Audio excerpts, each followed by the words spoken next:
అందరికీ నమస్కారం. ఈరోజు కంట్రీ ఓవెన్ వారు దాదాపు మన హైదరాబాదులో మరియు యుఎస్లో ఈ బ్రాండ్ ఎస్టాబ్లిష్ చేసి హైదరాబాదులో మెయిన్ అమీర్పేట దాదాపు 6 పైన ఫ్రాంచైజీలు ఉన్నాయి.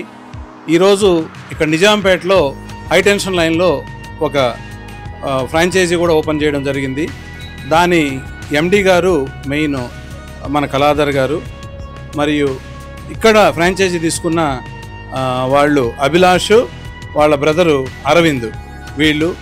వీళ్ళు ఈ ఫ్రాంచైజీని సెలెక్ట్ చేసుకోవడం నిజంగా గొప్ప విషయం. ఎందుకంటే మంచి పేరుంది ఇక్కడ. వాళ్ళందరికీ నాణ్యమైన మంచి క్వాలిటీతోటి మంచి ఉత్పత్తులను తయారు చేసి బేకరీ ఐటమ్స్ని 10 మంది మన్నలకు చేకూరాలని, 10 మంది దృష్టికి వెళ్ళి వాళ్ళందరికీ మంచి సర్వీస్ చేయాలని, ఇది ఇంకా ఇలాంటివి ఫ్రాంచైజీలు ఇంకొక 10-20 ఎస్టాబ్లిష్ చేయాలని మన అభిలాష్ మనస్ఫూర్తిగా కోరుకుంటూ, కంట్రీ ఓవెన్ యాజమాన్యానికి కూడా ఆల్ ద బెస్ట్ చెప్తూ, మరియు ఇక్కడుండే వాళ్ళందరూ దీన్ని సద్వినియోగం చేసుకొని సరైన సరసమైన ధరలకు మంచి నాణ్యత గల ప్రోడక్ట్స్ అందిస్తారని ఆశిస్తున్నాను. మరియు వీటీవీ యాజమాన్యానికి, వీటీవీ ప్రేక్షకులందరికీ కూడా నమస్కారం. All the best once again. నా పేరు Nandimandalam Venu, all India Congress committee national కోఆర్డినేటర్ని, ఓబీసీ కర్ణాటక స్టేట్ ఇన్ఛార్జ్ని, వీటీవీ చైర్మన్ని. Thank you.